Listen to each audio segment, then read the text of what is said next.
হাসপাতাল যেন আরব্য রজনীর জঙ্গল বাড়ি। ভেতরে বাইরে মেঝেতে পড়ে থাকে গরু ছাগলের বিষ্ঠা।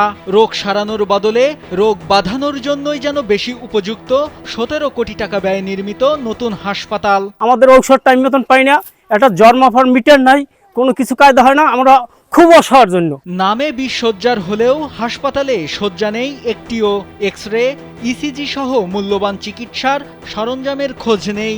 ধুলাবালির স্তূপ পড়ে আছে পুরো হাসপাতালে। চালু রাখতে হবে, সরকারিভাবে চালু রাখতে হবে। লোকজন আসে চলে যায়, যে কোনো রোগী নাই, ডাক্তার নাই, থাকবে কেমনে? থাকতে হবে, সব কিছু সরকারিভাবে যদি চালু থাকে তাহলে না, নিশ্চয়ই থাকবে না। পিরোজপুরের মঠবাড়িয়া উপজেলার টিয়ারখালী ২০ শয্যা হাসপাতাল ভবন ঘুরে দুজন নার্স ছাড়া রোগী কিংবা হাসপাতাল সংশ্লিষ্ট কারোর দেখা মেলেনি।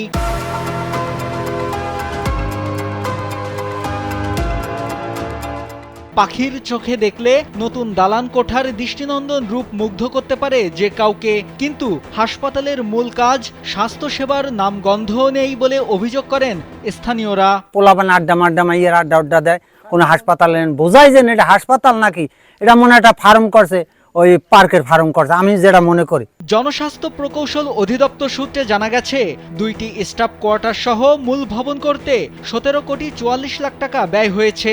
হাসপাতালে জুনিয়র কনসালটেন্ট, নার্স, কর্মকর্তা কর্মচারী সহ ১৬ জনের পদ থাকলেও আছেন কেবল ২ জন নার্স।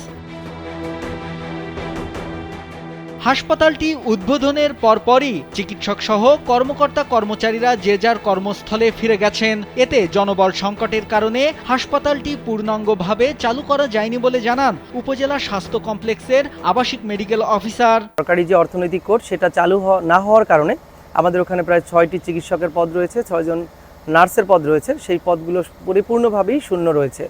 আমাদের মঠবাড়িয়া উপজেলা স্বাস্থ্য কমপ্লেক্সে বিগত দিনে যখন চিকিৎসক বেশি ছিল, আমরা এখান থেকে স্থানীয় উদ্যোগে আমরা সেখানে প্রতিদিন চিকিৎসক পাঠিয়ে বহির্বিভাগের সেবাটি চালু করেছিলাম। এই হাসপাতালে আসলে এখন পর্যন্ত কোনো ফার্নিচারও আসেনি এবং কোনো চিকিৎসক নার্স পদায়ন হয়নি এবং অর্থনৈতিক যে কোনো কোড সেটি আসলে পুরোপুরিভাবে চালু হয়নি, শুধুমাত্র প্রশাসনিক অনুমোদনটি হয়েছে।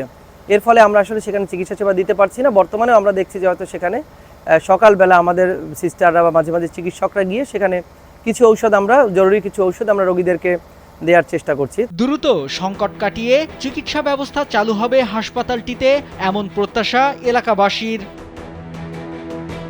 নাইমুল হাসিব, কালবেলা।